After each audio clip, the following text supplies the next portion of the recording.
Les parents ont vendu notre maison quand j'ai eu 18 ans, me laissant sans abri pour qu'ils puissent voyager. 5 ans plus tard, ma mère arrive en pleurs parce que mon père l'a trompée. J'ai ri au nez et j'ai fermé la porte. J'ai 23 ans. À l'âge de 18 ans, j'ai perdu ma maison et mes parents m'ont coupé les vivres. Depuis mon enfance, j'ai toujours eu une relation très difficile avec eux et je savais que je n'étais pas un enfant désiré. Lorsque j'étais petit, j'essayais de gagner leur amour et leur affection, mais j'ai vite réalisé que c'était inutile. À partir de ce moment-là, j'ai cessé d'essayer et j'ai commencé à m'occuper de mes propres affaires.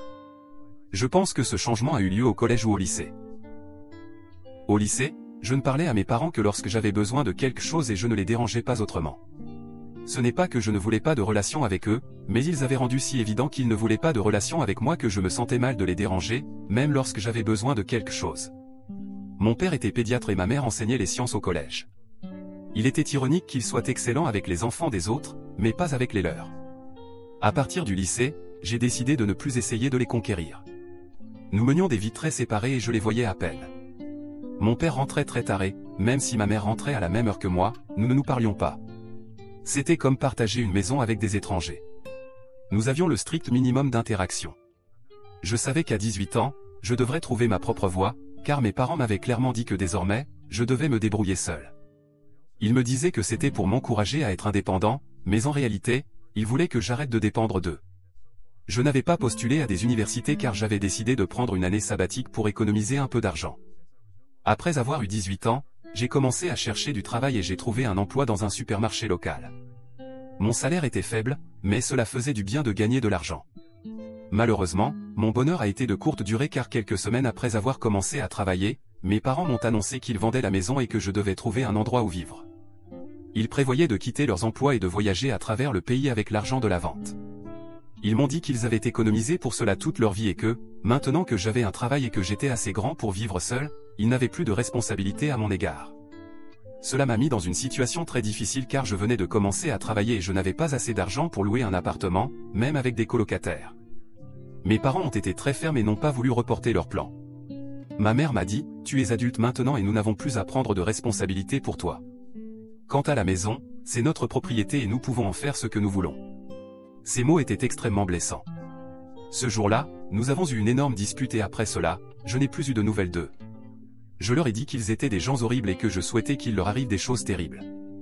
Après avoir quitté la maison, j'ai réalisé que je n'avais nulle part où aller. Mes parents n'avaient pas entretenu de relations avec leurs familles respectives, et je n'avais pas de relation forte avec les membres de ma famille. J'avais quelques amis du lycée, mais ils étaient tous partis à l'université au moment où j'ai quitté la maison, et je ne voulais pas les déranger ni leurs parents, car ce serait assez gênant. J'ai donc décidé de tenter ma chance et j'ai appelé une collègue de travail, qui est maintenant ma femme. C'est une suite d'événements assez folle, mais je suis content d'avoir décidé de la contacter ce jour-là. Au supermarché où je travaillais, elle était responsable du rayon maquillage et nous flirtons depuis que j'avais commencé à travailler là-bas. Nous étions devenus de très bons amis en très peu de temps et nous savions beaucoup de choses l'un sur l'autre. Je savais qu'elle avait aussi beaucoup de problèmes avec ses parents, donc je savais qu'elle comprendrait ce que je traversais. Elle avait 2 ans de plus que moi et, comme moi, elle n'avait pas pu aller à l'université parce que son père était toxicomane et que sa mère ne semblait se soucier de personne d'autre qu'elle-même. Dès qu'elle a eu 18 ans, son père a quitté la maison et a emménagé chez son frère, et sa mère lui a dit qu'elle ne pouvait plus la soutenir. C'était donc son histoire et, depuis qu'elle avait 18 ans, elle travaillait pour pouvoir aller à l'école de cosmétologie et devenir maquilleuse professionnelle. Quand je l'ai appelée et que je lui ai raconté ce que je traversais, elle m'a dit de venir immédiatement et m'a dit que je pouvais vivre avec elle. Je suis incroyablement reconnaissant pour ce qu'elle a fait pour moi ce jour-là. Je ne pense pas que j'aurais survécu seul, car il faisait assez froid à cette époque de l'année et je n'avais personne d'autre pour m'aider. Même si son appartement était assez petit et qu'elle s'en sortait seule avec beaucoup de travail acharné, elle a quand même choisi de m'aider, et cela en dit long sur le genre de personne qu'elle est. Elle m'a laissé vivre avec elle et, pendant les premiers mois, je ne payais pas de loyer car j'essayais encore d'économiser de l'argent. Je contribuais aux courses et aux autres factures et, après avoir économisé suffisamment, j'ai commencé à contribuer au loyer. Avant que nous le sachions, nous étions passés d'amis à des personnes qui ne pouvaient plus vivre l'une sans l'autre. Initialement, mon plan était de travailler au supermarché pendant environ 1 an et demi, mais après avoir coupé les liens avec mes parents et réalisé que je n'avais même pas d'endroit où rester, j'ai commencé à travailler plus dur. Je travaille toujours là-bas, mais dans une bien meilleure position. J'ai postulé pour le poste de superviseur de rayon et, heureusement, j'ai obtenu le poste car j'avais été l'un des employés les plus sincères et dévoués. C'est ainsi que cela s'est passé pendant l'année écoulée. Je suis bien payé et ma femme finance maintenant ses études en cosmétologie tout en travaillant à temps partiel au magasin. Les choses se passent bien pour nous et nous étions heureux jusqu'à la semaine dernière, lorsque ma mère est apparue sans prévenir. Je ne sais pas comment elle m'a trouvé, car je n'avais pas été en contact avec elle depuis 5 ans, mais dès qu'elle m'a vu en ouvrant la porte, elle m'a donné un énorme câlin avant même que je sois prêt à ce qui se passait. J'avais fait l'erreur de ne pas regarder par le Judas avant d'ouvrir la porte et, une fois que j'avais retrouvé mes esprits, j'ai décidé de lui demander pourquoi elle était là. Elle déposait déjà ses sacs devant notre appartement et, lorsque je lui ai posé cette question, elle s'est arrêtée et m'a regardé très tristement avant de me dire qu'elle était de retour parce que mon père avait décidé de la quitter. Elle m'a raconté ce qu'elle et mon père avaient fait ces dernières années et je vais essayer de résumer. Ils ont essentiellement voyagé à travers le pays pendant la première année et demie, puis ont décidé de trouver un emploi et une maison en Californie. Mais il y a un mois, mon père a annoncé à ma mère qu'il avait une liaison avec une serveuse qui travaillait dans le restaurant près de son bureau et qu'il l'a quittée pour être avec cette serveuse. Ma mère croyait que mon père avait perdu la tête et, après beaucoup de disputes, elle a décidé de choisir sa dignité et son respect de soi et de revenir ici. Mais maintenant, elle avait besoin d'un endroit où rester car elle devait économiser de l'argent pour la procédure de divorce et elle n'avait pas beaucoup de temps avant sa retraite. Elle ne voulait pas gaspiller son argent en cherchant un endroit où vivre, alors elle avait décidé qu'elle allait vivre avec moi sans même me demander si cela me convenait ou non. Et maintenant que la vie avait bouclé la boucle pour moi, j'ai décidé de répéter ses propres mots. Elle m'avait dit que j'étais adulte maintenant et qu'ils n'avaient plus à prendre de responsabilité pour moi, et que c'était leur maison, donc ils pouvaient en faire ce qu'ils voulaient. Ils n'avaient pas pris mon consentement pour cela et je devais m'occuper de moi-même. Je lui ai dit qu'elle n'était plus ma famille et qu'elle devait s'occuper d'elle-même, et que c'était ma maison, donc je pouvais en faire ce que je voulais. J'ai répété ces mots exacts avec un grand sourire sur mon visage, puis j'ai fermé la porte en riant. C'était probablement la chose la plus satisfaisante que j'ai faite de ma vie, mais ma femme pense que j'ai été un peu dur et qu'il faudrait peut-être lui donner une autre chance. Nous n'avons pas eu de dispute, mais après avoir été témoin de ce qui s'est passé l'autre jour, elle pense que j'ai été un peu trop dur avec ma mère et que je devrais au moins y réfléchir avant de la rejeter. Ses parents sont décédés au cours des dernières années, donc je suppose que cela vient de là. Mais malgré tout, je suis responsable d'avoir rejeté ma mère quand elle est revenue après 5 ans pour me demander de la laisser vivre avec moi. Mise à jour 1, j'ai parlé à ma femme de ce qu'elle a dit. Nous n'avons pas eu de dispute à propos de ce qui s'est passé, mais elle était définitivement un peu contrariée et je pouvais sentir qu'elle n'était pas exactement heureuse de ce que j'avais fait. Cependant, elle savait que c'était une question personnelle entre ma mère et moi, et que je pouvais choisir de la traiter de la manière que je voulais. Ce n'était pas vraiment sa place de commenter cela, donc elle avait essayé de se retenir, mais cela mettait beaucoup de pression sur notre relation.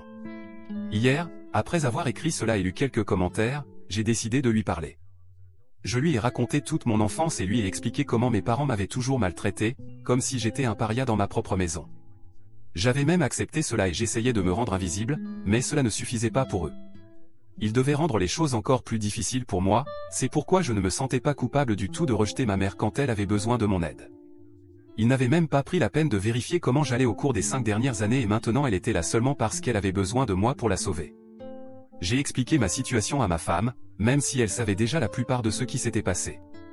Elle s'est ensuite excusée pour sa réaction et, comme je le soupçonnais, elle m'a dit qu'elle traversait une période difficile car elle avait perdu ses 2 parents au cours des dernières années, son père à cause de sa dépendance et sa mère à cause d'une crise cardiaque.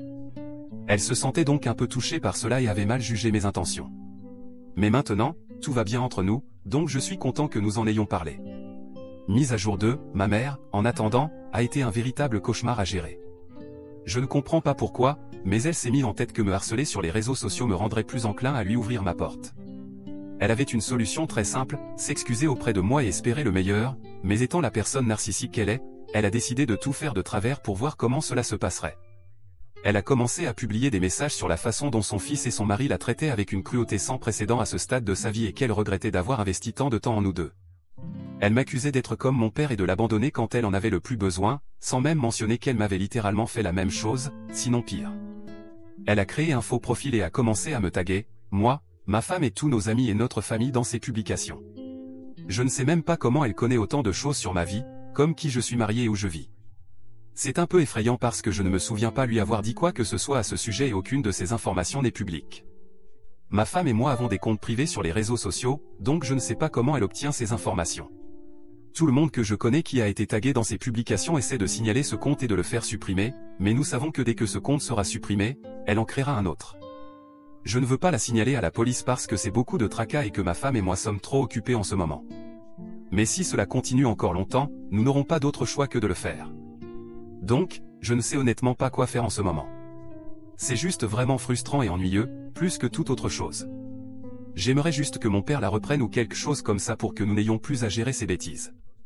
Jusqu'à présent, c'était juste ennuyant et j'espère que cela restera ainsi, car je ne veux pas que cela ait un impact réel. Mise à jour 3, cela fait 2 semaines maintenant et ma femme et moi faisons toujours face aux répercussions d'avoir dit non à ma mère. Après les publications, elle a commencé à élever les choses à un nouveau niveau. Elle a commencé à se montrer à mon magasin et me lançait des regards méchants pendant tout le temps qu'elle y passait. D'habitude, elle se présentait vers midi et passait environ 1h30 au magasin, me regardant constamment avec colère. Mais je m'en fichais et j'essayais de l'ignorer complètement car c'était la meilleure façon de la gérer. Je ne lui ai pas prêté attention pendant une semaine et hier, je suppose qu'elle a finalement réalisé qu'il n'y avait aucun intérêt à essayer de m'intimider de cette manière. Une fois de plus, elle a fait tout le contraire de ce qui lui permettrait de se racheter à mes yeux. Hier, elle ne s'est pas montrée au magasin et j'étais un peu soulagé car je pensais qu'elle allait enfin laisser tomber. Cependant, quand j'ai quitté le magasin après ma journée de travail, elle m'attendait près de ma voiture. Elle n'avait pas l'air en colère, étonnamment, juste bouleversée, et je me sentais un peu mal pour elle car elle avait l'air beaucoup plus mal en point que lorsqu'elle était venue la première fois. Je ne sais même pas où elle reste en ce moment car, à ma connaissance, elle a coupé les liens avec la plupart de ses amis ici quand elle est partie. Et si elle essaie d'économiser de l'argent, un hôtel serait probablement trop cher pour elle de toute façon. Mais je ne lui ai pas demandé car cela ne me concerne pas. Une fois que je me suis approché de ma voiture, j'ai essayé de l'ignorer et de monter dedans, mais elle est restée sur mon chemin jusqu'à la dernière minute et m'a dit qu'elle devait me parler. Finalement, j'ai cédé après 5 minutes et je lui ai demandé ce qu'elle avait exactement à me dire après toutes les choses insensées qu'elle avait faites. Elle a commencé à pleurer et ce n'était même pas calmement ou discrètement, c'était des sanglots à plein volume. Elle s'est mise à pleurer littéralement quand je lui ai demandé et n'a même pas pu parler. À ce moment-là, j'ai commencé à m'inquiéter un peu. Je n'aime pas mes parents, je n'aime vraiment pas ma mère, mais je suis toujours un être humain et je savais qu'elle souffrait. Il n'y a pas d'autre explication pour son comportement. J'ai donc essayé de la calmer et lui ai dit de s'asseoir dans ma voiture avec moi pour qu'elle puisse se ressaisir et ensuite nous pourrions parler. Si ce n'était pas pour son éclat de larmes, je ne lui aurais probablement pas demandé de s'asseoir dans ma voiture et de parler avec moi. Je pense qu'il était nécessaire pour moi de mentionner cela après la dernière mise à jour, où beaucoup de gens m'ont traité de nom peu flatteur juste pour être humain. Je veux juste être clair, la raison pour laquelle je n'ai pas contacté la police ou un avocat est purement par humanité, et aussi pour quelques raisons pratiques. C'est beaucoup de problèmes, d'efforts et d'argent. Tout le monde n'a pas ce genre de temps et d'argent à perdre, c'est pourquoi je n'ai pas fait cela. Une fois qu'elle était dans la voiture, il lui a fallu un moment pour se calmer, mais ensuite elle a finalement commencé à me dire que depuis qu'ils avaient déménagé en Californie, mon père agissait très bizarrement. Quand elle a découvert l'affaire, elle était dévastée. Elle était revenue parce qu'elle ne pouvait plus supporter d'être au même endroit que lui, car cela lui rappelait combien il l'avait blessée. Elle comptait sur moi pour l'aider parce que, pour dire vrai, elle n'avait même pas d'argent. Elle avait dû emprunter de l'argent à quelques-uns de ses amis en Californie pour faire le voyage ici. Elle avait quitté son travail plusieurs années auparavant lorsqu'elle avait commencé à voyager avec mon père et n'avait plus jamais travaillé ensuite. En Californie, elle n'avait pas de travail, donc elle était femme au foyer et comptait sur mon père pour l'argent. Mais maintenant que leur mariage était terminé, elle n'avait personne vers qui se tourner. Elle n'avait pas gardé contact avec ses amis ici et aucun membre de sa famille ne se souciait d'elle, donc j'étais la seule personne sur qui elle pouvait compter. Elle avait l'air assez désespérée, mais j'étais surtout déçu. Après l'avoir écoutée, je lui ai dit que la seule chose que je pouvais faire pour elle était de lui donner un peu d'argent pour ses dépenses, mais c'était tout. En aucun cas, je n'accepterais de la laisser rester chez moi. Je ne lui faisais pas suffisamment confiance pour cela et après tout ce qu'elle m'avait fait subir, elle n'avait pas le droit de s'attendre à cela de ma part. Quand j'ai dit cela, elle s'est vraiment mise en colère et m'a dit qu'elle ne voulait même plus de mon aide. Puis elle est sortie de la voiture et a claqué la porte avec plus de force que nécessaire pour s'assurer que je savais qu'elle était contrariée. Ensuite, elle est partie. Aujourd'hui, quand je suis allé au travail, elle n'est pas venue une seule fois et je commence à penser qu'elle a enfin reçu le message et qu'elle va rester à l'écart. Du moins, j'espère que c'est le cas, car je suis vraiment épuisé et je ne veux plus avoir à gérer cela. Mise à jour 3, ma mère n'a pas essayé de me contacter depuis presque un mois maintenant et je pense qu'elle est enfin partie. Je ne sais pas exactement où elle est, mais au moins j'ai découvert comment elle avait obtenu toutes mes informations. J'avais un ancien compte sur Facebook que je n'utilisais plus depuis quelques années car j'avais oublié le mot de passe et je suis passé à un nouveau compte car il n'y avait pas d'autre moyen de le récupérer puisqu'il était associé à un email que je n'utilise plus. J'ai donc recommencé avec ce nouveau compte. Malheureusement, le dernier compte était public et je suppose que c'est là que ma mère a obtenu la plupart de ses informations. J'avais tagué mes amis sur des photos que j'avais publiées sur ce compte, ce qui lui a permis de trouver ses comptes. Il y avait aussi beaucoup de photos de moi devant notre appartement et je n'avais pris la peine de flouter quoi que ce soit. Je pense que c'est ainsi qu'elle a découvert où je vivais. Je n'ai rien fait à ce sujet parce qu'il n'y avait pas de raison de le faire. Elle sait déjà certaines choses sur moi et je suis assez positif qu'elle ne cherchera pas à me recontacter.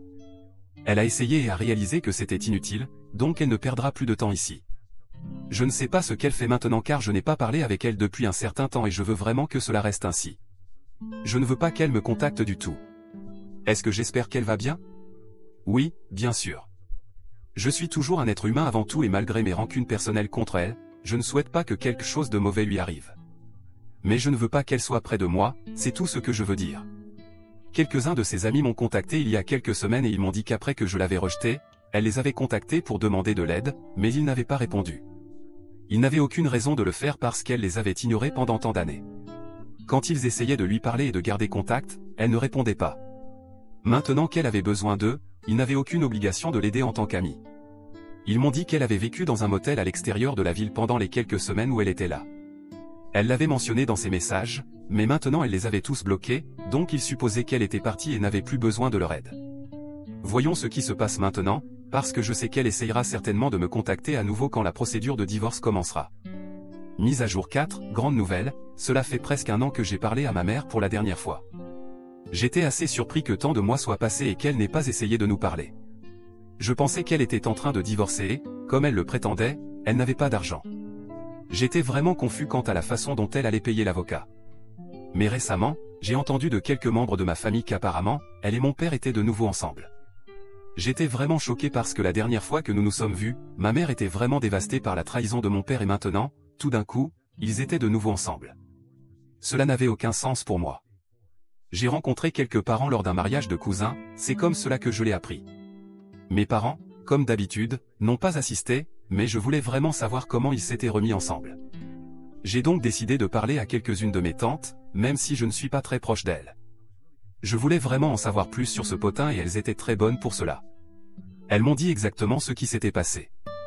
Apparemment, quelques semaines après que ma mère soit retournée vers mon père, elle lui avait donné un ultimatum et lui avait dit qu'il pouvait soit demander le divorce, puisqu'il ne l'avait pas encore fait, soit elle le ferait elle-même et elle s'assurerait qu'il ne s'en sortirait pas indemne. Heureusement pour eux deux, mon père avait essayé de parler de mariage à cette serveuse et lui avait dit qu'il avait quitté sa femme pour elle. Le plus drôle, c'est qu'elle n'était même pas intéressée par lui de cette façon. Elle couchait en fait avec beaucoup d'autres gars aussi. Mon père était juste l'un de ces idiots qui était tombé amoureux d'elle. Une fois qu'elle lui a clarifié cela, il a mis fin à cette relation et, en résumé, c'est ainsi que mes parents se sont retrouvés ensemble. Je suis vraiment heureux pour eux car ils se méritent. S'ils s'étaient séparés et avaient fini avec d'autres personnes, ils auraient probablement traumatisé ces autres personnes à vie. Personne ne mérite de traverser cela. C'est mieux qu'ils restent ensemble. Ma femme et moi avons beaucoup ri de cela et je suppose que les choses ont bien fini pour eux. Ils sont devenus la risée de la famille, et c'est exactement ce que je m'attendais à ce qu'il leur arrive.